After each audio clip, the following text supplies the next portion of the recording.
Hello, sir. Hey, man, how you doing? I am doing fantastic. How are you, Mike? Good. I'm just kind of thinking about my week. Anything going on in your week? You doing okay, or just Doing pretty good. It snowed. Yeah, it Today. snowed. Yeah, Which was interesting. yeah. And, Well, I had- and then yeah. it mostly went away. Yeah, I was I was frustrated today. I ended up getting a ticket. Oh, no. Yeah, it was really frustrating. I came out of the building, and I saw the officer give me a ticket, and I had it out with him. I told him, I said, "Listen, dude," I told him, the sign said fine for parking.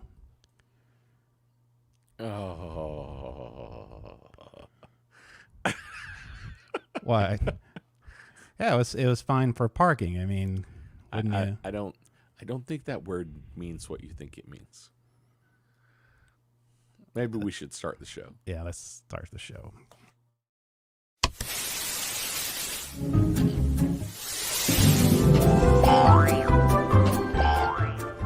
It's the Speaking Nerdy podcast with your host, Mr. Mike Schilling. And my good friend and compadre, Mr. Ricky Poe.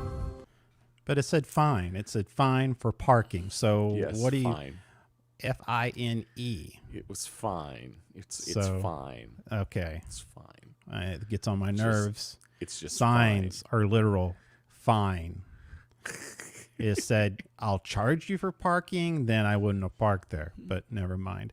So anyway, we are kind of going old school. We've been kind of off and on Yep. doing our retrospective of older movies. And of course, we've been kind of looking at the MCU universe, where it started all with Iron Man. And we're Yes. going to be talking about Iron Man tonight and just how it affected the MCU universe, the actors. We watched it again. I watched again this middle of the week, and I forgot how much I enjoyed it. I thought, It is man, a great little movie. yeah, I didn't. It was almost like It's funny how there's certain movies in the MCU you hadn't watched for a long time because you've gotten to the next chapter and the next chapter, and revisiting it. I forgot all about the characters like Agent Coulson and Happy, you know, and there, we have all this trivial tidbits and stuff. So, And you know, it's one of those. Not to get too much into it right up front, but it's one of those. I forgot how good a movie can be and only be 2 hours long. Yes, I know exactly. Yeah, funny. Exactly. Oh my gosh. So many Yeah. movies want to be 3 hours long now. So later on, we're going to talk about the MCU, Iron Man. Absolutely. And we're going to talk about all the trivia, all the interesting things, and how this movie that started it off in MCU universe, we're just going to discuss it and join in the comments. Yes. I was about to say, you can join in the conversation with us. Do. Put it in the comments down below, and we will pop your comment up on the screen. Let us know where you're watching from and who you are. That's right. We'd love to hear from you. We're going to drop it like it's hot, baby.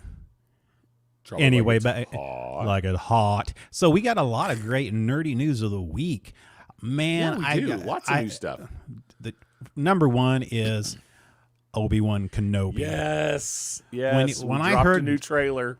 When you heard Dueling Fate started coming out, that's when you knew, wow. Oh my goodness. Not Yes. Dueling Banjos, It was but so great. Dueling Fate. Yes, right. Man, I tell you, it's going to be it's going to be a darker, Yeah, I think so. A little grittier. a little grittier. You know, it's got it lots was of just- sand. It's coarse. Yes, and no, Gets yes, everywhere. it gets in the creases of your thighs. Yeah, and that's more in depth. I think people want to hear about the trailer gonna say, of that was Obi-Wan a- Kenobi. Yeah, That was more info than I needed. yeah. So, but yeah, I mean, they did an exclusive look at Darth Vader. I think it was one of the magazines. I can't remember the name of the magazine, but they did an exclusive of Kristen Hayden in Darth Vader outfit. Hayden Christensen. Yes, Hater. I say Hater. That's a different guy. But yeah. But anyhow, yeah, it looks really good. I mean, we're going to talk about some. Definitely, they're going to have some hunting down of Jedis. I have a feeling in this because Inquisitors, do you think? Oh, definitely. Okay. So anyway, it looks really good. You know, up next Penguin, I guess I want you to talk about the Batman movie that just came out. Oh, yes. Yeah. So The Batman released last week, and we knew it was going to win the box office. Oh, definitely. Everybody knew it was going to win. Yeah. It did amazing. $128 million that domestic. Is insane. Excuse me. And another $120 million worldwide for a global of $248 million over the weekend. Isn't that ridiculous? That's ridiculous. That is amazing for this post-COVID. You know, we're back in business, baby. I mean, we are. I mean, it's people are going back to the movie theaters. I mean, yep. I mean, so much so that Spider-Man: No Way Home, in its 12th week, is still in some theaters, and it made $4 million this weekend. Amazing. That's amazing. That is amazing. It is. People are definitely, they're not just seeing the movie anymore. Yeah. They're seeing the movie multiple times. And that's just not been a thing for the last 2 years. It hasn't been. And I think a lot of those people who went to go see Spider-Man probably went a second time. Multiple. Yeah. Yeah, definitely. Multiple times. If you saw the Batman, let us know down in the comments. Yeah. We want to know. There's some spinoffs too. We talked about, I was reading some spinoffs, and then some spinoffs that are not happening, which I'm very disappointed about. But they had the Penguin. The Penguin is going to end up having its own series on HBO Max, which will be interesting. Yeah.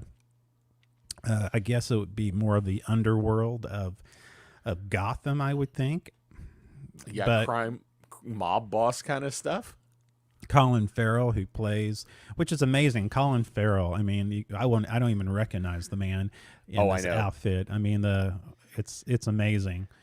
And then what I'm really disappointed in, and kind of sad, is that they were going to do a Batman spinoff of Gotham PD. Yes. And they decided, I guess, Matt Reeves, IGN. He said that Batman directors Matt Reeves said that the spinoff series was focused on Gotham Police Department. It has evolved into a series of focused on a Arkham Asylum and compared to a horror movie, haunted house kind of thing. And strange. I think that's cool. I mean, that's fine. I think it's fine. I think it's fine. It's fine. Kind of like you're fine earlier. Exactly. But I think I'm disappointed. I'm disappointed. Am too. I was looking forward to seeing, a James Gordon story. Yeah, I do too. And maybe that'll play into it somehow. But I mean, I'm sure in that universe they have plenty of room. They have plenty of room for doing that. I mean, in crossover. Yeah. I mean, because I don't even want to mention WB, but most of their shows on WB they cross over. So many times. I could see Gotham PD, on HBO Max and some of those shows crossing over as well. So I would. I think it would have been a good thing. I think it could have been. It could have been really fun to see, more of the underworld, more of the mob boss kind of stuff blended in there. But we'll see how this. I know goes. I don't know if they were concerned about the show Gotham that was on Fox, which I love Gotham, but I think this would have been a different type of police Gotham drama because this, from my understanding, the movie has even more than per se Nolan's version of Batman, a more realistic grittiness, darker tone. Yeah. So I don't know. Anyway, hopefully HBO Max, bring us some Gotham PD. So anyway, maybe they'll get played into Colin Farrell's Penguin. That would show. I would hope so. I think that could work. Gamers like me, Gotham Knights has finally been been announced for October the 25th of this year. So awesome. a lot of people were thinking that it was going to be delayed to 2023, but it's coming this October. So I look forward to it. And this is kind of funny. Samuel L. Jackson is kind of upset because apparently Jonah Hill has cursed on screen more than him. Yes. He's kind of upset. He was on, I think he was on the Tonight Show, and he basically told the host that, you know, it's a bunch of BS in the way that only Samuel L. Jackson can do. So that's funny. Anyway. But I'm just gonna say, if Peacemaker continues as he is, he will burn through that record in no time. In like one more season, we'll be done. Yeah. If let me tell you, if for some reason they try to, I don't know, put it on regular television and they had to censor it, it'd be be like a 5-minute show. Yes. It'd be a 5-minute show. Or you hear brrr the whole time. It'll be just like a honking of a horn the whole time. Yeah, so wow. Wow. That's all I have to say. Well, I guess before we get into any further, let's do some stupid news. What do you think about that? Let's do it. Let's do that. It's the Weird and Stupid News with your host, Mr. Mike Schilling. Well, a lot of stuff going on in the world right now, but you know, the biggest thing is security, and apparently they had a breach at the Pentagon. That can happen. Yes, it happened. Apparently, this particular person lacked the top secret clearance. Apparently, she made it within the entrance of the Pentagon unnoticed. Yes. Monday. Apparently, a chicken was apprehended Monday in a high security zone at the Pentagon, surprising a heavily armed guards that protects the seat of the U.S. military machine. There was no explanation how the chicken got there, but after being cornered in a sub-freezing weather, the bird was handed over to local animal control officers. How did the chicken breach the Pentagon? Exactly. It's a joke, yes. If there's a joke in there somewhere. There's a joke in there. Yes. Our officers were called to come pick her up at the Animal Welfare League of Arlington, and the Facebook page. The league asked for suggestions for names, pulling in numerous ideas like Henny Penny, and after the Pentagon, several suggested Colonel Sanders, said one person, you know, and of course it was quoted by Military Times as what a cluster cluck. Okay, that was not me. It was actually in there. I didn't do any of that. Speaking of animals, you know, it's gotten kind of crazy, this whole, you know, therapy pets. You know, usually have therapy dogs. You know, you have a little therapy dogs like this, you know, which, you know, helps vets and a lot of people who deal with a lot of anxiety, which I think is a good thing. Nothing wrong with that. Oh, yeah. But the days of bringing your emotional support cat, pig, or even miniature horse on a plane may soon be coming to an end. The federal government is enacting a new rule restricting the type of service animals allowed on commercial airline flights, allowing only dogs that meet specific training criteria. Really? Yes. This is the new Department of Transportation rule is in response to a growing backlash in recent years to airline passengers trying to bring in all kind of wild and outlandish pets on the plane, including a woman who tried to bring in an emotional support peacock. That's true. Yeah. Oh my gosh. Sure. That's right. It's gotten really out of control. Paul Hortson, a junior flight attendant for American Airlines and a spokesman for the flight attendants union there, said for years our members have been dealing with untamed, sometimes wild animals in the aircraft cabin. Can you believe having something like a peacock right next to you? They have claws, don't they? That one's weird. That's really weird. I've heard of emotional support turtles. Yeah. Emotional support cat, dog.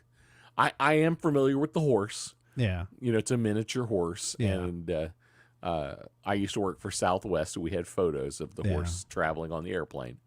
But a peacock. Yeah, I mean, that's really odd. Mm-hmm. I mean, they talked so if about, I go to Boston. Yeah. If I go to Boston without my emotional support animal. Yes. I definitely could bring back my emotional support lobster. Yeah, you could bring your lobster. Why not? I could bring it back home. Why not? For emotional support. Well, support. That's right. I mean, I'm going to eat it when I get it home. Yeah, but emotionally it will help you because sometimes eating it will help. Eating helps my emotions, and nothing's wrong with that. So that makes perfect sense to me. It's nothing wrong with that. So, yeah, anyway, so just think twice, people, when you try to bring your peacock on the plane. Apparently, NBC's mascot is not welcome on Delta Airlines. Also, our final stupid news is from North Carolina. It's interesting. That's right. And it's... affinity plates, right? Oh, yeah. People spend money. They buy a plate. Oh, absolutely. And it's a part of their personality. Well, in Asheville, North Carolina, fart. Yeah, that's the license plate of one North Carolina woman who paid extra money to have it on her vehicle. Okay. Yes, exactly. Fart, North Carolina. That's right. Friends of the Smokies. Man, yeah. Carly Cindy of Asheville said that the DMV approved her personal license plate back in October. She was a bit surprised but excited when she received the plate in the mail. She put it on her truck, went on her merry way, driving around town with fart on the back of her pickup. But then on February the 25th, she received a letter in the mail from the DMV. The letter stated that the DMV had received some complaints about the plate. The DMV asked Cindy to respond, explaining what the plate meant to her and why it was important. She and some friends online put their heads together and came up with an attempt to save the fart. They decided to tell the DMV that it was an acronym for their completely made-up group. Yes. Fringe of Asheville Recreational Trails. True story. Friends of Asheville Recreational Trails. Yes. Well, we say completely made up, but that's not exactly accurate. The group does exist now. Cindy even said that she has 15 people show up at the group at the first meeting. The group now has a mailing list, a website, and promotional stickers and T-shirts. As for the license plate, it has not been seen if the DMV will allow Cindy to keep using fart. And are more than 9,000 personal plates already banned in North Carolina. Time will tell if fart joins that list. Amazing. Man. Yeah, that's some stupid news. That is some stupid news. This has been the Weird and Stupid News with your host, Mr. Mike Schilling. I was really hoping you were going to say that the fart plate was that woman that sold her farts in a jar. Oh, farts in a jar. I really was hoping that's where we were going with that story. I think that would have been awesome. Not so much. That would have been perfect. She could say, "It advertises for my business." Exactly. That's right. Oh, that's nasty. Right. Well, what do we got? What do we got next? We got a whole lot of Marvel going on. Yes. So this is our new series. It's going to be occasional and continuing for a Yes. while. So Yeah. from time to time, as we have a hole in our schedule, we're going to do something we're calling the MCU 101. And we are going to slowly but surely go through all of the Marvel movies, starting with Iron Man, the first That's right. of the MCU movies. Yeah. Because for the most part, since we started doing this show, Yeah. we really haven't done big reviews on the Marvel movies. No, I think Because we've, yeah. the major majority of phase 3 was basically done Yeah, exactly. before we got really going strong on the Yeah. show the last year or so. So we've never really had time to do them, and now we're going to take it. Yeah, I mean, it's kind of a retrospect. I mean, it's kind of Yeah. like so much review, but we're kind of looking back and seeing the things that we forgot about and what made these movies so great, and some trivia and tidbits that we didn't know about that happened at the time. So it's going to be a fun night. Again, in the comments, just throw in your comments. Just put them up there. We'll show them. But yeah, We'll even look at some things that are. Sorry, no, that's I okay. forgot to get water. That's okay. I have Don't worry ice in about my it. mouth. I'm just going to drink my toilet water. I noticed you have toilet water today. It's good and clean and good for you. We'll even look at some things that were they Easter eggs for the future? Yeah, exactly. Or are they just random things that just kind of connect now that we were they intentional? Well, Or yeah. Did they go back and put it in the new movie so that it looks like they planned it all along? Well, it's funny you say that. I mean, it's like from some of the research is that this movie has been trying to, for the past. When I read that, it was probably before that. For the past 20 years, this movie was trying to come about, and of course yeah. that was like Paramount before Disney. So, Yep. but I tell you one thing about this movie, for me, is this was a big comeback for Robert Downey Jr. Yes. I mean, The comeback kid for sure. I mean, it kind of reminds me of Wonder Woman. Remember, I can't remember her name, Gadot. Yeah. And she got paid almost nothing to do that movie. Robert Downey Jr. was paid $500,000 to do Iron Man because he was not a bankable person.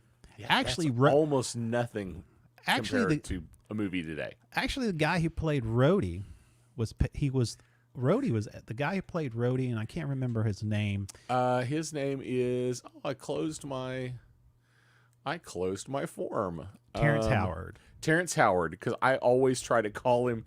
I always try to say it's Cuba Gooding Jr. Isn't that funny? He does have that resemblance of that. They have some similarities. They're definitely not the same guy. I mean, they're not the same guy. No, they don't have the same. They definitely don't have the same. I think it's more the mannerism. But it's just I always get it wrong every time. I don't know why. But he was actually the highest paid person on the set, which is interesting with Gwyneth Paltrow on the set as well. Had Jeff Bridges was on there too. Yes, the Big Lebowski, the dude. We pick on we were pretty harsh on movies like Eternals. Yeah, exactly. About getting all these big names. Yeah, we were, yeah. But if we look at this one, I mean, now Robert Downey Jr., I discount that one because he was a big name, but he had fallen from grace. Oh, yeah, he was on the... Nobody wanted Robert Downey Jr. on their film. No. They were afraid it would tank because of him. Yeah. Jeff Bridges was kind of a has-been at the time. I mean... he would come and do he's done lots and lots of movies over the years. Yeah. But he wasn't like the big name you went looking for. No. And let's see who else. The guy who plays Coulson Clark Gregg was kind of I don't even know what he had done before that. Yeah, I mean, he played some bit parts on some TV series, as far as I understand, but in probably some really minor roles on films. So you you had Terrence Howard, and you had Gwyneth Paltrow as the big draw names for the movie. Exactly. And I'm actually trying to see. I mean, let's see. I mean, I think it was Jon Favreau. He was the reason that Robert Downey Jr. actually made it.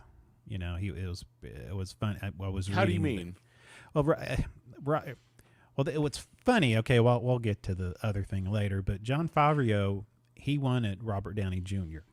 And he said he wanted Robert Downey Jr. because he felt the actor pass was right for the part.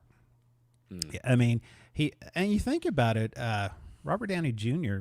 does really fit if you think of the character of Tony Stark, at least in the MCU universe. He said, yes. He commented that He commented that the best and worst moments of Robert's life have been in the public eye, and he had to find an inner balance to overcome obstacles that went far beyond his career.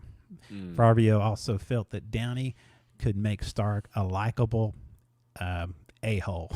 That's what he said in his comments. So I thought, well, that's interesting. You know, not wrong. But yeah, there were so many nuggets in this film. Who do you get to be a jerky millionaire philanthropist, playboy alcoholic? Well, exactly. I mean, we could get a rich playboy alcoholic. Yeah, exactly. Exactly. I mean, well, that was kind of, Stan Lee's creator was his, his portray of kind of from Howard Hughes. That was kind of his. Oh, yeah. That's kind of what he grabbed it from. It's funny. They had other actors. I was reading this, and it's crazy. Clive Owens was considered for Tony Stark. Sam Rockwell was considered for Tony Stark. Interesting. Hugh Jackman was actually offered the role of Tony Stark. Imagine that. What? That would have been it. Yeah, I know. Odd choice. I know. Yeah, he was offered. Wow. Now, of course, this next one you won't be surprised because he's been interested in playing any role. It's Nicolas Cage. He was interested in playing Iron Man. And so was Tom. I think Nicolas Cage would play anything. Yeah. That he actually has a movie coming out, and it's based off of him. No. Did you see that? Have you seen the trailer? It is hysterical. It is like what is it? And the name of the movie is bizarre. Oh, I know it. And they have I can't think what it is. And I can't and they have the main character that plays with him is what's his name from? The Mandalorian. The actor who plays the Mandalorian. I can't remember his name. The Unbearable Weight of Massive Talent. That is the name of the movie. And he plays himself. That is what I think is awesome about it. And man, that's a guilty pleasure right there. I need to watch. It's either going to be great or it's going to be a train wreck or both. I think it will be both. Yeah. I think it will be. This could be the next Office Space for me. Oh, that's awesome. It has the opportunity. It has that opportunity. Yeah, it has that possibility. Oh, we got a comment here. Let's see. Pedro Pascal. Yes, thank you. Thank you, sir. Thank you. Or madam. I'm not sure. Yeah, that is somebody that's posting from or commenting from the Facebook group. Oh, okay. So, by the way, if you're watching from the Facebook group, you're going to see like a little link up at the top. Yeah. If you click that and you approve your your Facebook profile, then we'll actually see your name and stuff like that. Yeah, we love to have you on and know who you are. So it's not a huge deal. You don't have to, but if you do, then we'll actually see your name. Not a big deal, though. Not a big deal. And Timothy, I can't pronounce his last name. Timothy Oliphant, the guy who played in Justified, and of course, was in The Mandalorian, and the Book of Boba Fett. He read the role for Tony Stark, so he was in a consideration. But think about it. Can you imagine now anybody else playing that in any? Hey, Daryl McCarty. Thank you, sir. Can you imagine any of those people? Imagine in your mind when we just watched earlier this week. This is such a hard thing to do. Yeah.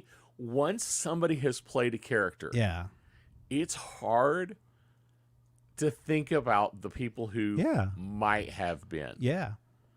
Well, let's think of Indiana Jones. It was Tom Selleck was also, he was up for that. Now, I think that would have been horrible. I think so, too. I just think that would have been horrible. I don't think Indiana Jones would be what it was without Harrison Ford. No, I don't think so either. But, it's examples like that, I think of all the characters, Robert Downey Jr. Enthused Tony Stark. It was infused within him. So, anyway, some tidbits there I thought that was fascinating. But just some of the things, what do you think? I know we have some images and we have some some stuff. I was kind of curious. I really do like this movie. It's nice. It's a fairly concise story. It really is. And it is an origin story. Yeah. And one of my favorite things is Tony Stark is flawed. Yes. He is a flawed character, and everybody tells him he's flawed. Yeah. At some point, he admits that he's flawed. Yeah. And accepts that. And as he's becoming Iron Man, as he's becoming this hero, he's not good at it. Yeah, exactly. At first. Yeah, exactly. I think that's some of my favorite things about it. It's like he puts on this persona that he is amazing, but he's, a gambler and he's goofy, Exactly. No gang signs. Yeah, no gang signs. No, it's all right. Really, throw it up. It's okay. Don't put it on your MySpace. You love that. Don't put it on my MySpace. I loved that. But it's nice to see a character that is flawed enough. Yeah. That, like I said, he doesn't succeed every time. Yeah. We see him succeed early on because we see him basically, build the Mark I, Iron Man suit, which is pretty successful. Although he does crash it and destroy it. Yeah. But then, we see his first few attempts to fly are disasters. Speaking of that, go ahead and finish your statement because I don't want to cut you off. You're on a roll there. I was going to say, and then he tries to fly too high. Yeah. Which Icarus. This is Icarus. Too it's close the opposite to the sun. it's the opposite of Icarus. Instead of flying too close to the sun and burning up, he flies too far from the earth and freezes over. And this is another thing I like about this story. There are little foreshadowings along the way. Yes, there are. Yeah. Like this. This is a big foreshadow moment in the movie, and it was nice that was put in there. It was really nice. The writers didn't skip over these kind of things. And then, there's this fail. Oh, I know. That's why after a great successful flight, he can't land. Yeah. I love, there's a lot of bantering, I love the bantering between, Rhodey and of course, Stark, but my favorite is Stark and Dummy Arm, oh yes. And, Dummy Arm. I think Dummy is there in the picture. Dummy's right about there. to I think right after this point he gets doused with foam, which Yes. is, you know. But there is this really, you know, you may have a sweet part on a robot where the robot, you know, he's dying, you know, and he knocks he knocks the he hands arc. he can't reach the arc reactor, so dummy hands it to him. That's a nice little moment. He looks at him, good boy. Anyway, I just thought that was kind of cool, you know. Yeah, but overall story arc, I think it's a nice clean story. It's a redemptive story. I mean, it is a redemption story. He evolves. He starts caring about other people. He see how his weapons affects other people. And that is a running theme for this character for the entire MCU. Yeah. From the first Iron Man movie all the way through Endgame. Yeah, exactly. There is this story of Tony is self-centered and a jerk. Yeah. That is the thing everybody thinks about Tony all the time. You know, you're too self-centered. You never are the one to make the what Captain America says in one of the Avengers movie. You're not the kind of guy who makes the play.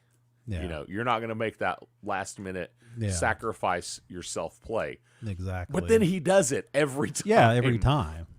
Yeah, exactly. Every time. Yeah, it's a really good movie. And, you know, a part of it, too, you know, actually, it was interesting. Jon Favreau, he basically, when the movie started, the script wasn't even done.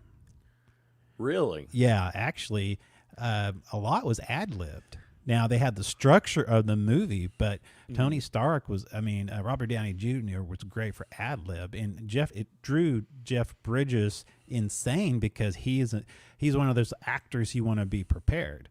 You know, he wants to be able to know what needs to be said. Then finally, Jeff Bridges says, listen, I had to look at this as a multi-million-dollar indie film and just have fun with it. You know, and he said, I just had to learn to have fun with it. And after I did that, it was easy for me. But, well, and you talked about the banter between Tony and the dummy arm. Yeah. But the banter between Tony and everybody. Oh, yeah. Like Tony and Pepper. That's true. By the way, this moment where she sticks her hand into his chest. Oh, my goodness. Is just so gross. It is gross. It is a great scene, but it's so gross. He said, no, it's a discharge. It's discharge. It's not. That's not from my body. That's from And they're having an argument while she's in the middle of it. They're having an argument. And it's like, okay, dude, I'm dying here. Dying here. Oh, and you know, even him and Rhodey and him and Obadiah, there's just... Honestly, every time Robert walks into the scene, he owns it in this movie. Every time. Yeah, Gwyneth Paltrow had the same problem as Jeff Bridges. She just couldn't roll with the ad-libs. But both of them, which was interesting, they both requested Iron Man comics that featured their characters so that way they could understand the characters, which I thought was pretty cool. So... yeah, I just thought that, you know, give me the comic books. Speaking of awkward moments, this is my favorite awkward moment from the movie. Oh, I love that. Yes. And this line, let's face it, this is not the worst thing you've caught me doing. That's so right. Yeah.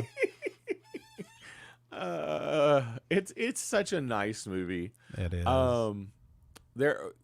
This is one thing. Now, this is where I say, are there some Easter eggs? Or do they put things into the new movies to call back to the old movie just to make you go, see, we had it planned all along? Honestly, I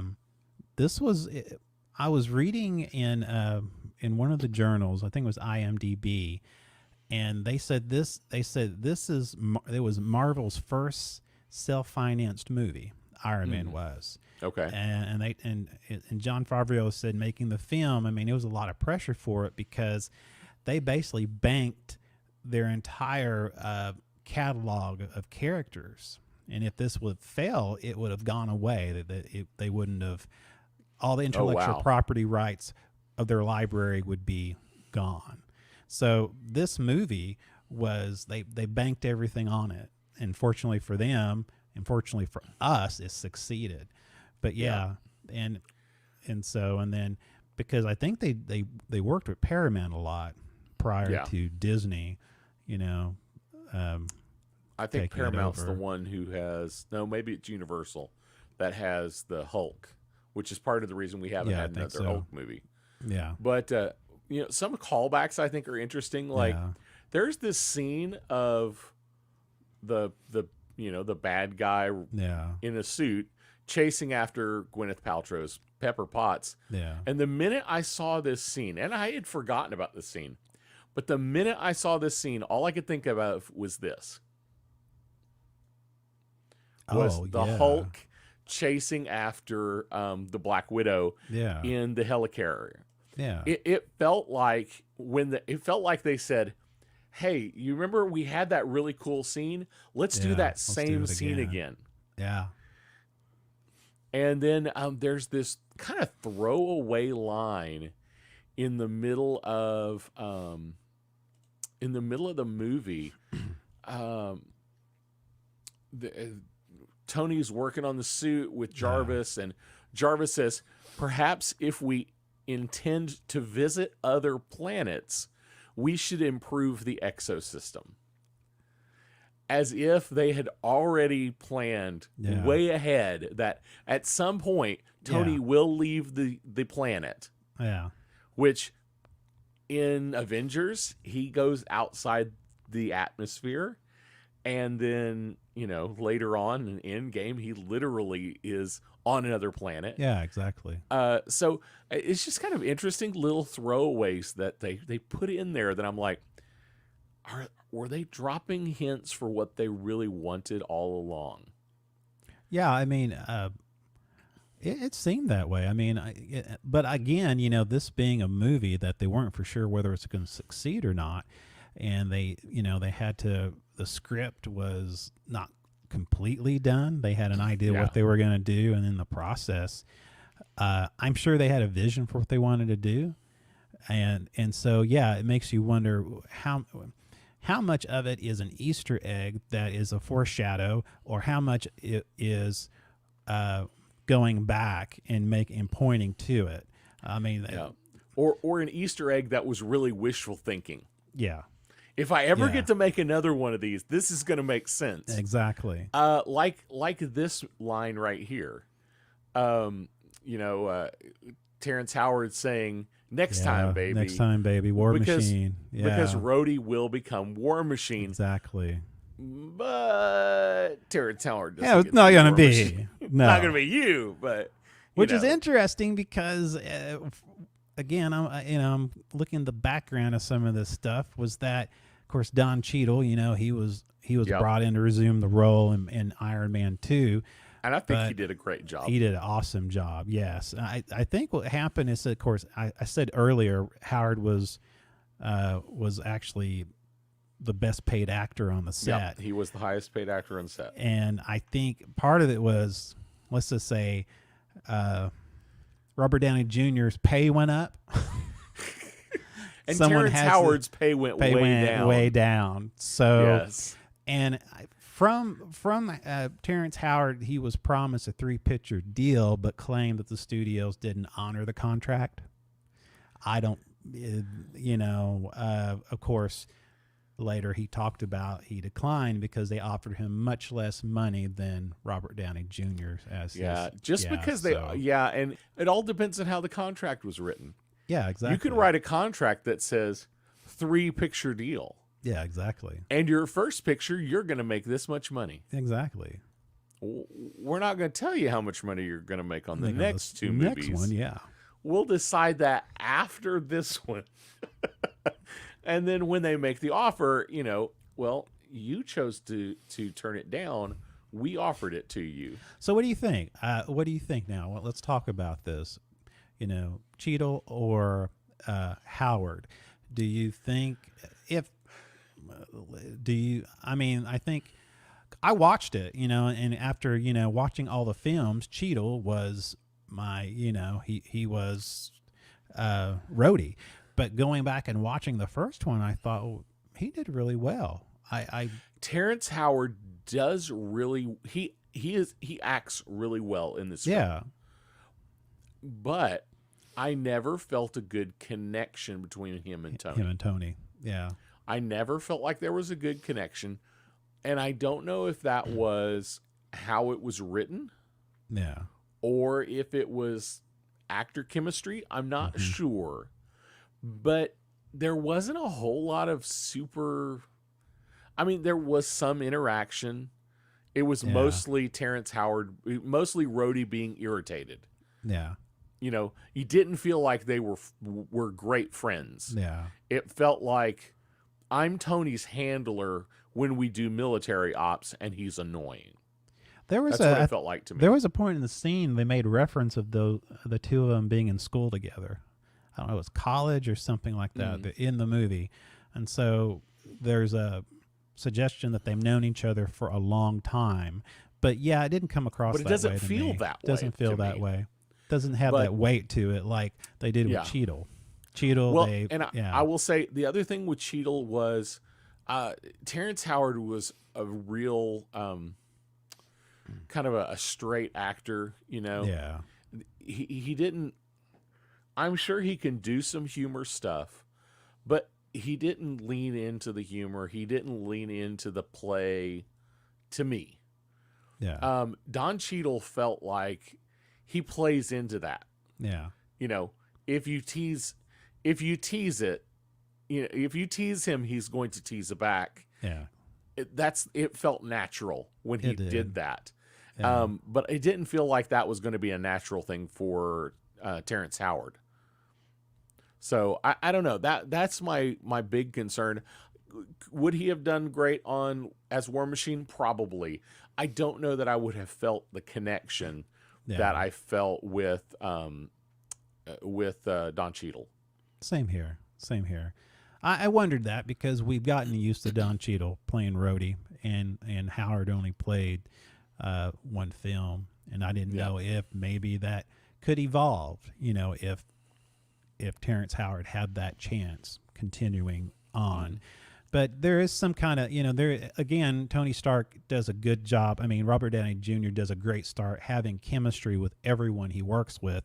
Yes. But you definitely felt that chemistry and that banter with Don Cheadle. I mean, absolutely. That was for real.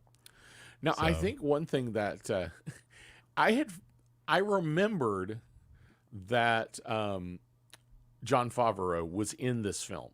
Yeah. But then when I watched it, he's barely in this film. Yeah, I thought he was going to be in it more. My brain makes me think he was in this film a lot more than he was. I did too. And obviously I'm thinking of the other films. Iron Man 2 or Iron Man 3 or something else. But I really felt like he was in this movie. In fact, in the credits in IMDb, he's not even he's not listed as Happy. I didn't notice that. No, he's only listed by the last name. No, he's only listed as Hogan. Hogan. Yeah, Hogan. He's not listed as Happy. So I was like, after I watched this, like, man, he wasn't in this movie very much. And then I went back and looked, and I was like, oh, yeah, I guess not. Well, I noticed how thin he was. He was very thin. Yeah. And I know prior to the movie, he's did some stuff. And I mean, it doesn't matter. But I thought, man, he's when I say thin, he was in shape. And I was reading an article about how when he found out that he was going to be the director of Iron Man, he celebrated by losing 70 pounds. Wow. So, so I thought, wow, that's well, good for you. Because at first I didn't notice him. I'm thinking of, I think of Happy, the way he was before, just kind of girth, and he just, Happy was happy, kind of like me when I'm happy, But yeah, that was interesting. Just some fun facts, and just think about this, actually, Jon Favreau was not the first person that they asked to be the director. It was actually kind of interesting where the first person they approached was Quentin Tarantino. Really? Yes. That could have been a whole different MCU. Yeah, that could have been a DC version of the MCU universe. I was going to say, we'd have had so many R-rated movies in the MCU. Goodness. Yeah, Disney would not have picked it up. No, Disney would have not picked it up. They were at the time they were in negotiation with Joss Whedon, which Joss Whedon later on did the Avengers and Age of Ultron. I don't think that would have been a bad fit. No, I don't think so. There was another gentleman that I can't remember, Nick Cassavetes, which he was hired as the director. He was actually hired, but then I guess everything fell through, and then finally Jon Favreau was hired. That happens so often in films, more often than most people realize. Yeah, where films will have multiple scripts, multiple directors before it ever gets made. Isn't that something that Jon Favreau? Think about it. Do you think he would ever thought that eventually he would be so involved in the MCU universe, then bam, here he is in the Star Wars universe? And the last time I knew him, I saw him on Friends as a boyfriend to Courtney, I can't remember her name, it was a funny little part that he had. And then, he played this little, You think about it, it's like, okay, he did a show called Dinner for Five. Yes, I remember that. Yeah, and what are his actual directing credits? Yeah, exactly. Before Iron Man, he made Elf. Yeah, not a bad movie, but which did very well. Elf. Yeah, it did very well. Yeah. Some movie called that I've never heard of, Zathura, the Space Adventure. Yeah. Yeah, I guess it's based on a video game. Yeah, that one probably didn't do really great for him, but yeah. But he goes straight from something like Elf into Iron Man, basically. Well, it's something. What's interesting about this, and Jon Favreau, they was asking. I think they made initially, Jon Favreau wanted to do the Mandarin Mandarin the Iron Man's arch nemesis. He wanted to make that big villain. That was his which is hinted at in this film because they are the organization is called the 10 Rings. So that's interesting that it makes sense though. If you look at all of the possible villains, if you look at all the possible villains for Iron Man that Marvel hadn't already sold off, because some of the Iron Man villains are attached to the to the Fantastic Four. Exactly. They were attached to the X-Men franchise, but they weren't tied in closely enough to Iron Man to be available. The Mandarin is kind of the one that makes the most sense because by the time 2018 ran or 2008 came around, we weren't making the Russians the bad guys anymore. Yeah. So that kind of drops the Crimson Dynamo and the Titanium Man out because those were both Russian bad guys. I'm sure there are other Iron Man bad guys to do, but the Mandarin was the perfect one, but then we don't even get a real Mandarin. Well, the thing is, Favreau was saying he was thinking of doing that, but he felt it was a little too fantastic, maybe dated at the time. He rewritten it into a kind of a working behind the scenes presence, as if it was, it's almost like it was insinuated that the Mandarin was behind everything. And this was what I thought was interesting because, eventually Favreau was eventually involved into the Star Wars universe. But during that time, he used Star Wars as a case. He in an interview, he said, I looked at the Mandarin more like how in Star Wars you had the Emperor, but Darth Vader is the guy you want to see fight. And then he said, then you work your way to the time when lightning bolts are shooting out of the fingers and all that stuff could happen. He said, but you can't have that happen in, Star Wars, Return of the Jedi, and then, you can't have it all happening in New Hope.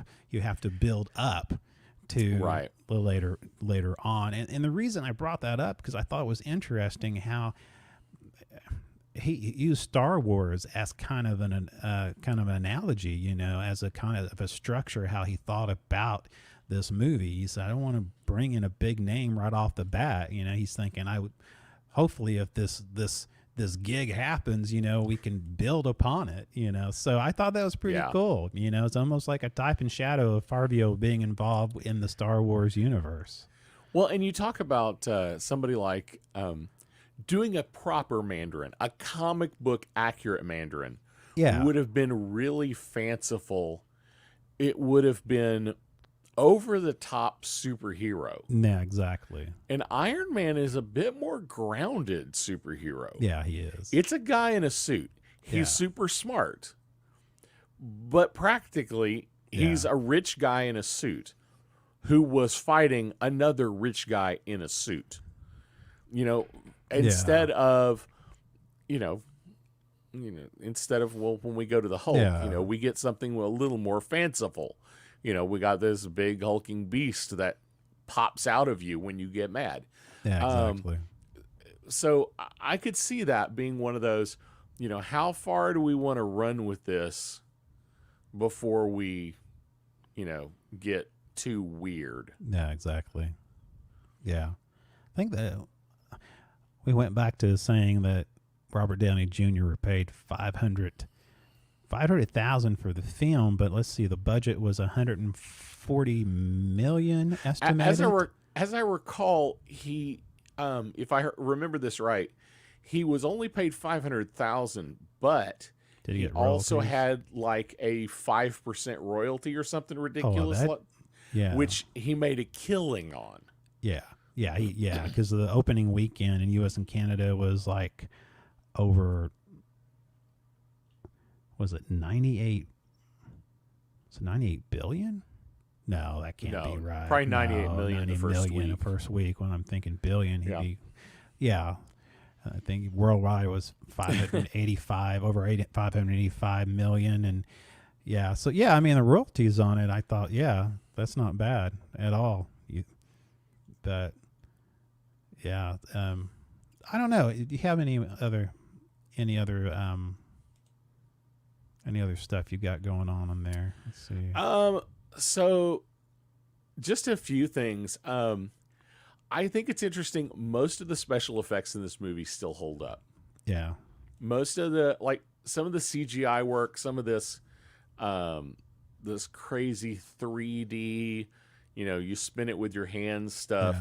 Yeah. It still holds up pretty well. Yeah. Even, this movie's 14 years old. The heads up display that we're so used to seeing in Iron Man. Now, I cannot imagine him acting in this. Yeah, I can't. Basically, they have his head shoved in a black box with a camera at his face. Yeah. That's got to be one of the most awkward things, acting wise, ever. You've got to have a real imagination for that, I mean. Oh, absolutely. And then we do, of course, have the first of many sky beams in the Marvel Universe. Exactly. many sky beams. And they're all blue. They're always blue. Always blue. Let's talk about Paul Bettany, who is Jarvis. Oh, yeah. Let's talk about him. Apparently, Paul Bettany had no idea. And it was a 4-hour session. He did it because he was friends with Favreau,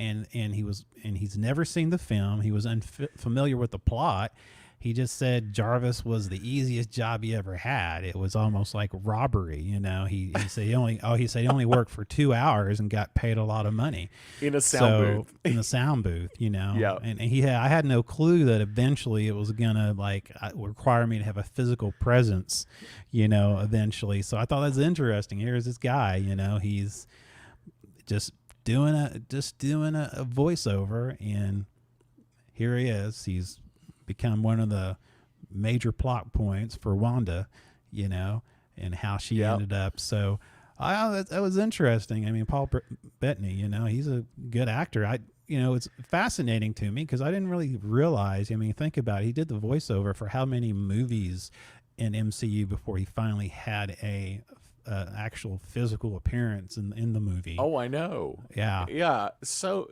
yeah, he was so active until we get to Age of Ultron, and they go, hey, so we actually want to give you a part and actually have your face on screen this time. Yeah. Yeah, exactly. I mean, there's one part of me, if I was him, there would be one part of me that was like, yeah, I'm not sure I want to do that because I make really good money just sitting in this chair doing voice work. But, you know, at the same time, if he hadn't accepted that, they would have just killed him off. You know?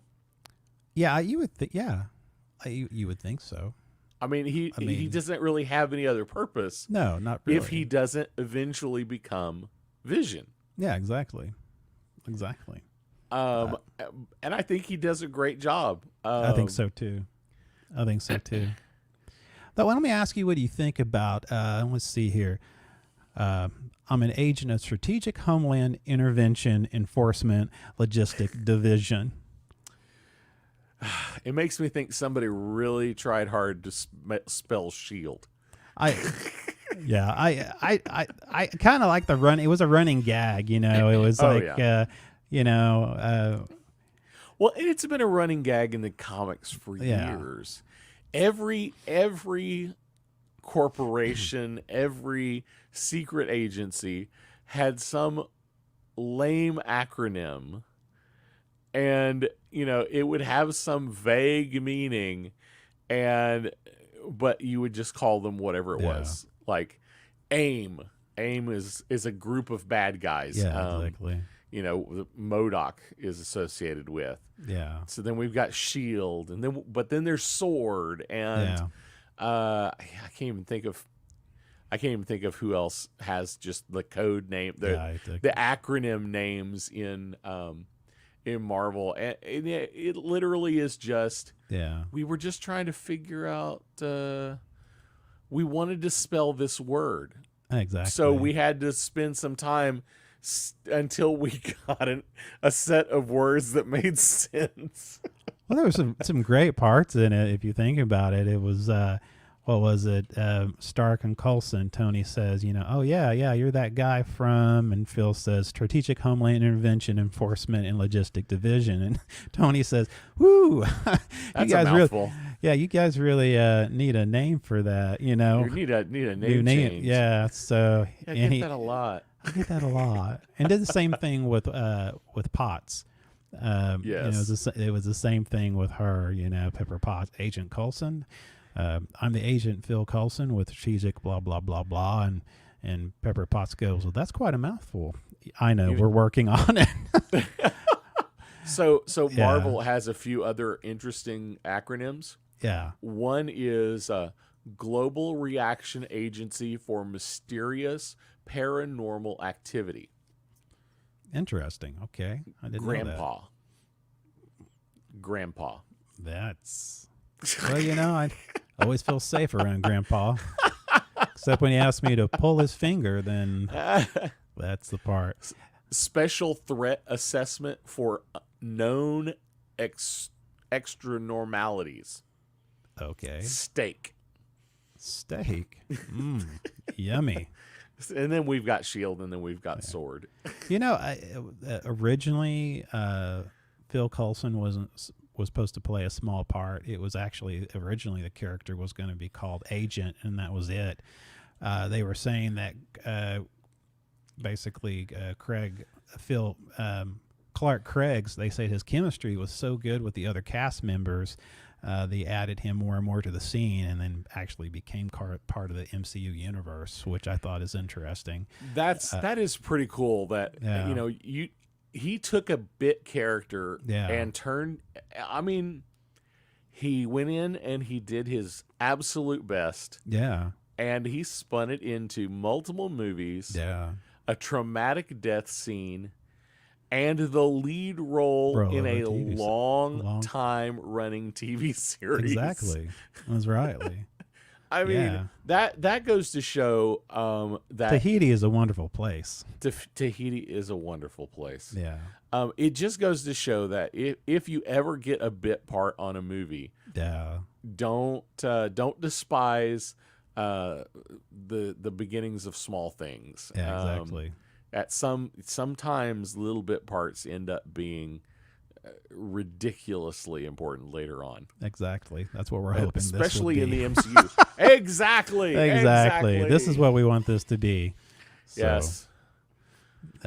You guys listening, you guys eventually will make us famous. Thank you. So share the show. Share the show. Let other people know. Let her know. So anything else on Iron Man? I really like this movie. This is a fun little movie. I think it was. I really enjoyed it. And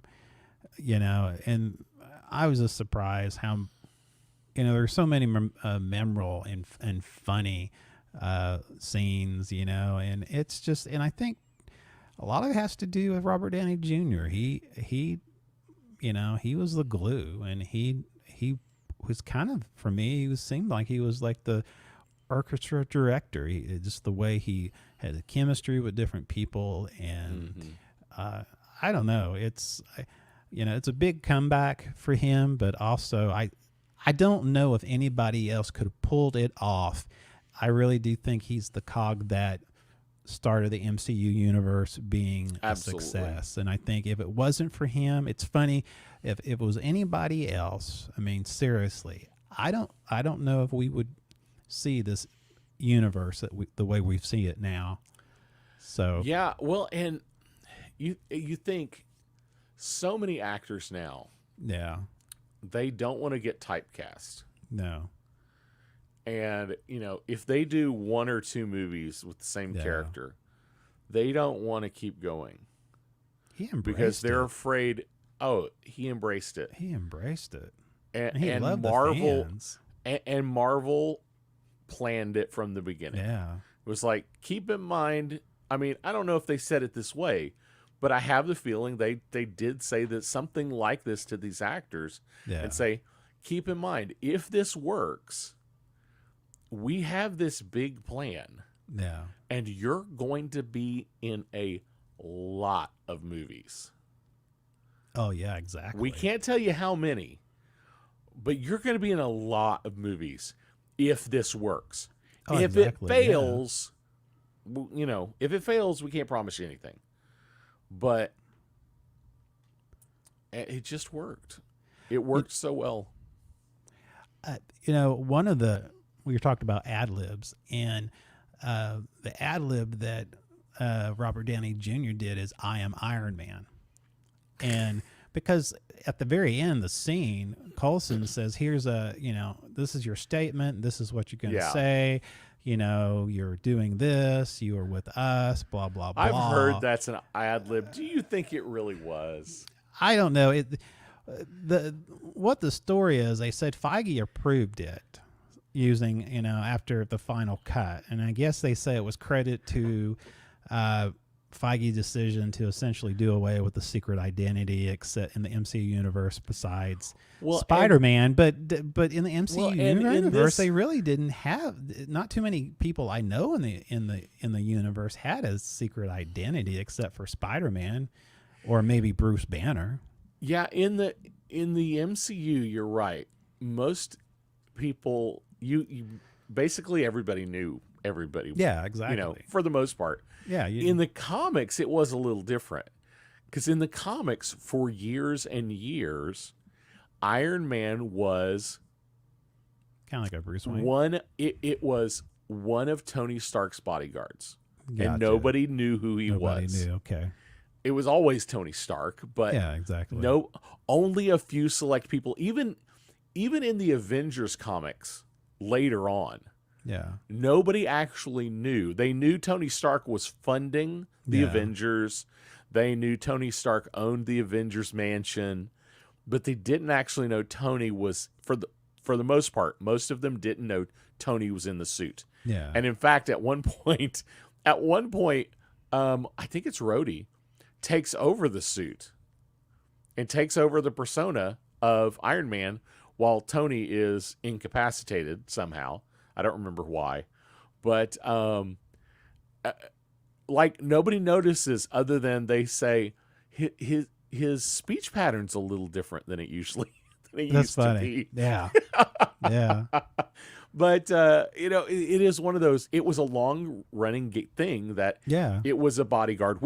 So at the end of the movie where they says, one of your bodyguards was in the suit, and that's who this person was. So all that made perfect sense. Yeah. But then when he goes up and says, "I am Iron Man," that is, that's something in the comics that happened because of the big Civil War storyline. Yeah, exactly.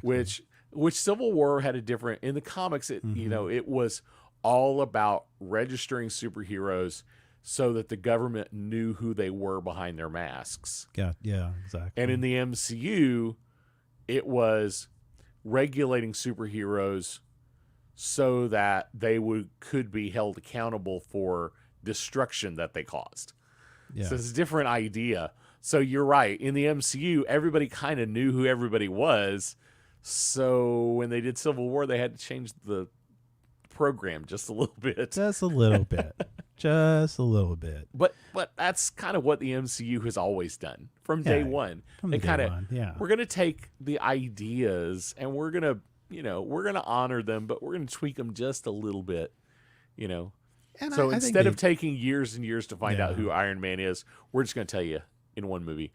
I've read that story too. I just don't believe. That's kind of a big. I mean, I'm sorry. When you have Black Sabbath, Iron Man, okay, when you have, and that's the theme. Yes. And at the end, you say, "I am Iron Man." You can't tell me that's not that spontaneous. I mean, now you could. Now I would believe this story. Yeah. If they said, "We shot it two ways." Okay, yeah. We shot it one way where he says, "I'm Iron Man," and we shot it another way where he just reads the cards. Yeah. If you told me that was the story, and that then, or even if Robert Downey Jr. suggested it, hey, let's just shoot it this way, just one time, and then in the end, Feige says, "All right, let's go with it." Let's go with it. I would believe that story. Yeah. But to say he just went up there and ditched the cards and said, "I am Iron Man." Yeah. I don't know if I believe that story. I don't know. It sounds too good to be true. true. It does sound too good, doesn't it? Of course, this is the other reason I think it sounds too good to be true, because the opposite end of this story is there was an editor working on, this is the story. There's an editor who is working on the final cuts of Endgame. Yeah. And he's got the death scene, and Thanos says, "I am inevitable," and he snaps his fingers, and then we have Tony do it and die, and one of the editors says, "We've missed a golden opportunity here to have Tony Stark say, 'I am Iron Man,' so that he starts the MCU and ends the MCU the same way, saying, 'I am Iron Man,' and they bring him in and they do a reshoot, just for that. Just for that. For that one line. That's a good story. That is the story. That's the kind of, yeah. So, but it is one of those, it seems almost too apocryphal. Yeah, exactly. Yeah. kind of like Robert Downey Jr. just decided to ignore the cards and say, I am Iron Man. It sounds a little too apocryphal to be true. Well, you know, I could be wrong. I don't know. I'm willing to stand corrected. It just sounds too good to be true. Well, I mean, it goes in like the post credits where he meets, Fury, and Fury says, "Oh, you think you're a superhero?" yeah. It's like, he kind of gets on to me. So, really, you're gonna expose your identity. You're gonna be, you're a superhero. You're Iron Man. He says, "There's all kinds of." I said, "There's more superheroes out there than just you." Yeah, you're not alone. Yeah. So. And I think that is that was a great way. That was definitely one of those.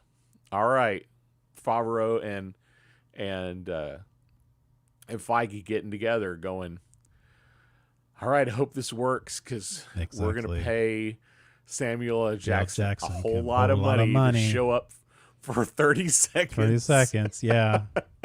And if it doesn't work, it's not going to make any sense. No. Well, I mean, that's Justice League, right? Didn't make any sense. That's how Justice League started. Yeah. I will say that is one thing. This was a nice little movie. Yeah, it was. And when I say that, it wasn't super packed. It was a good story. Like I said, I picked on it earlier, it was only 2 hours long. It could have stood on its own. It could have stood on its own. If it didn't have to have the rest of the thing to be a good movie. Yeah. If nothing else had happened, this would still be a movie I'd go back and watch. Yeah, same here. I think, and it was kind of a slow start. Yeah. The MCU started pretty slow. Yeah. We're going to dribble out a few movies, and then we're going to give this Avengers thing one good push and see what happens. And then we have DC that went, hey, let's make a Superman movie. Our plan is to make a Justice League movie. Yeah. Well, let's just do Batman versus Superman, and we'll just make it a Justice League movie right at the end. Yeah. It was like, you rushed it. Yeah, exactly. You rushed it. You needed a nice, simple Batman story, a nice simple Superman story, a nice, simple Wonder Woman story. Yeah. You might not have had to have an Aquaman story first, but at least, you'd already kind of introduced them a little bit. It needed a slower start. And I think the DCU could have worked. Do you think that, I know we're talking about MCU, but as mentioning that, do you think we really needed a Batman versus Superman and just done what you're talking about to do these nice little movies and then bring them together? Or do you think eventually they would meet and then from there it forms the Justice League? I think it would have been better if it had been more gradual. Yeah. I think Batman versus Superman could have been a great story. And I think it would have been better after the Justice League. Yeah. I think the Doomsday storyline is a great storyline. Yeah. I think it needed to be a separate Superman movie. Now, now you're telling me that you're thinking that it would have been better after the Justice League, Batman versus Superman? I think you needed a nice basic Superman story, a nice basic Batman story, a nice basic Wonder Woman story. Do a Justice League story. Have something a little weird, off kilter happen in the Justice League movie. Some slight disagreement between Batman and Superman to the point that Batman sees some concern. Then we have a Batman versus Superman. And then they have some, at some point they reconcile. And then we kill off Superman with a Doomsday story. With Superman 2 after the Justice League. Okay. That's what okay. that's what I would have done. Drag it fine. out a little bit. I mean, Yeah. they just tried it. Batman vs Oh, no, Superman yeah. was like three different. Well, that's was what like I. three different No, you're stories right. You're shoved right. into one Shoved movie. into one. I mean, it was I mean, how much can you stuff in the burrito? Yeah, exactly. Yes. And after you take a bite, you don't know what it is because there's so much stuff in it. So Yes. Yeah, exactly. I think if they had slowed it down, Yeah. I think the DCU could have been great and could have worked. Yeah. But anyway, this is the MCU we're talking about. But anyhow, sorry. anyhow, no, it's okay. But that's because, why I like the MCU. Yeah, I do They too. took it slow. Yeah, They didn't try to. I mean, they did Iron Man with an idea that we're going to do more. yeah. I mean, that's awesome. Our goal is to do more, which Yeah. that's fine. But they didn't try to be everything right up front. And I think that was genius. It was just an Iron Man just story. Iron Man. Yeah. We're going to throw in a couple of little things that Yeah. we might be able to tie into later. But that's it. Yeah, It's an that's Iron Man right. story. And they did it well. I'm glad we did this special because I really I enjoyed watching them. I didn't realize how much I would enjoy watching the movie again. I was know. thinking, I okay, think I've seen it before, so I think but this series is going to be fun. So, I think so, too. if you missed the beginning of the show, every so often when Mike and I kind of have a hole in our schedule, that's right. we're going to go back and watch one of the MCU movies, and we're going to do them in release order. Yes. So Incredible Hulk will be our next movie when we do Oh, it. that's right. That's but right. we're calling it MCU 101. And we're going to go back. We're going to Yeah. rewatch the movies. We're going to talk about them and talk about Yeah. why we liked it, why we didn't like it. Does it still hold up? Yeah, And I think exactly. Iron Man Oh, really definitely. does still hold up. Like you bet the special effects. I didn't even think twice about the special effects because it holds up today. I'm a special effects Yes. snob. I didn't like the missiles.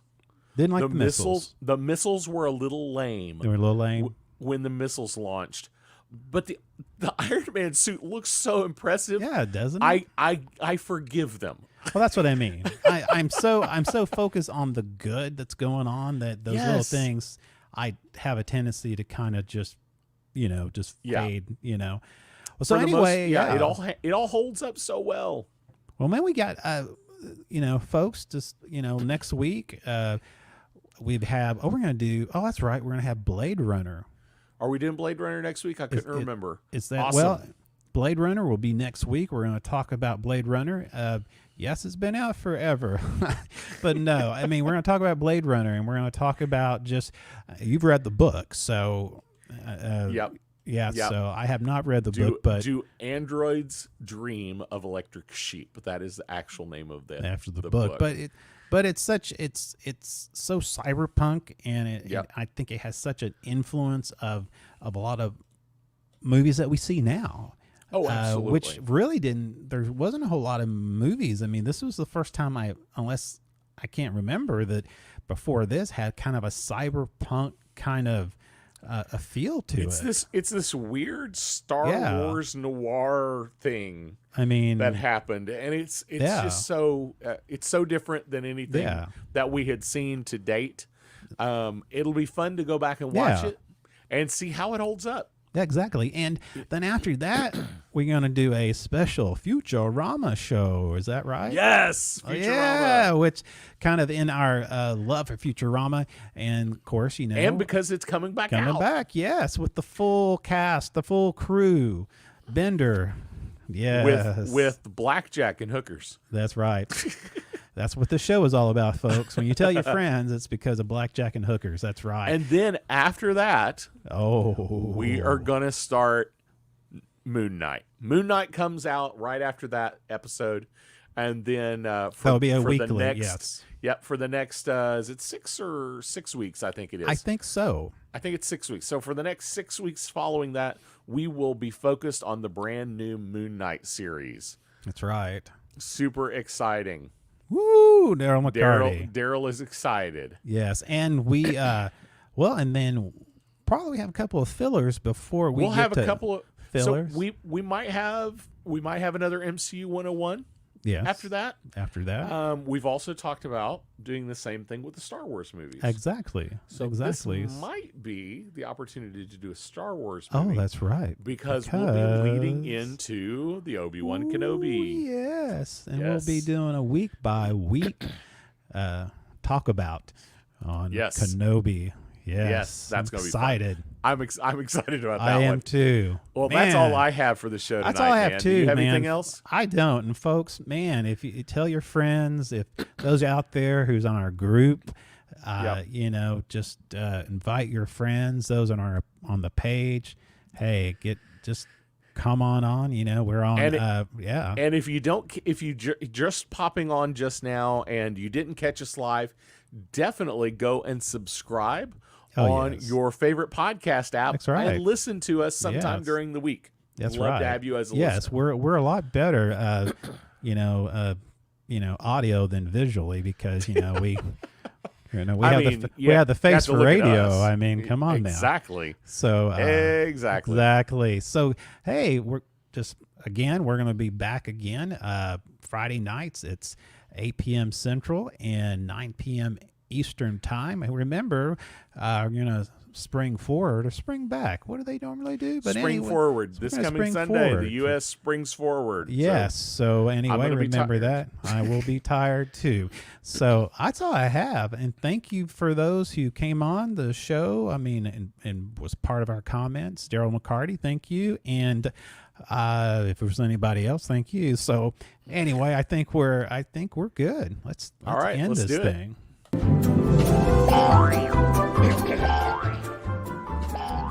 This has been the Speaking Nerdy podcast with your host, Mr. Mike Schilling. And my very good friend and compadre, Mr. Ricky Poe. Man. I forgot to fill my water up. Yeah, that doesn't help. Oh my gosh. I've been choking and Are you checking the whole coughing. time? That's whole time I've been choking and coughing the whole. That's why I bring toilet water. It helps me. It's good. And urine tastes good. I'm glad